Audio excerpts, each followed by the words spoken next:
Hi friends, என் பொண்ணு எப்படி அவங்க அப்பா கிட்ட பேசுகிறான்னு பாருங்க. அப்பா என்ன பண்ணுற? எப்போ வருவ? சீக்கிரமா வா. காசு கம் ஃபாஸ்ட். ஐ ஆம் வெயிட்டிங். சொல்லு அப்பா. அச்சோ, கொச்சிக்கிட்டியாடி? கொச்சிக்கினியா?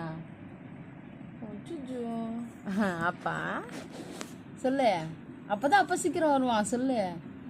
ஐயா நடிக்காதடி. ஏய் ஏய் அடிக்கிறியா நீ? என் தேவதையே உன் வாய் பேசும்